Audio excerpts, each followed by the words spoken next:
Well, New Providence residents getting the brunt of the political campaigning, and so much so that some of them say they're overwhelmed by all the paraphernalia plastered across the island. In this report, our LaDon Davis gives us some insight into just how much money is being pumped into the major political campaigns and who's responsible for the cleanup once the votes have been counted and the general election is over and done with.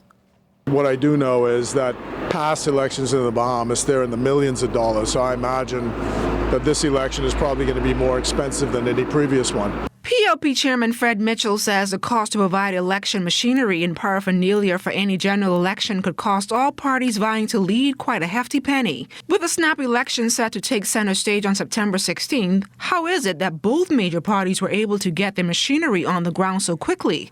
Well, F&M Chairman Carl Culmer says the key is planning. We prepare at least a year plus out for elections. We have our teams who are on the ground.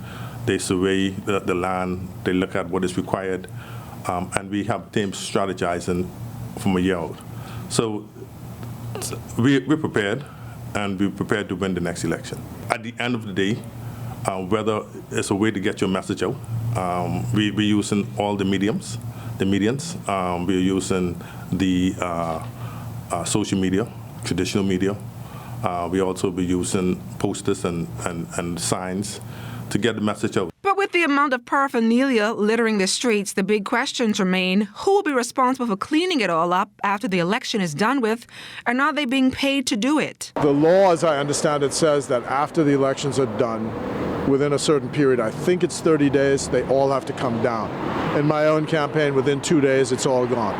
And I pay people to take them down. We have loyal supporters, and our supporters come out, and they're happy to put up our paraphernalia and happy to put up our posters. We have a number of persons who, in fact, I had 2 persons came in this morning and say, Culmer, what can I do? I need the help. I want to do something. Everybody wants to get involved. LaDon Davis, ZNS Network News. If you missed anything, we've got you covered. Subscribe to our ZNS Network YouTube channel and follow us on our social media platforms, Facebook, Instagram, and Twitter, for breaking news, live event coverage, web exclusives, and much more.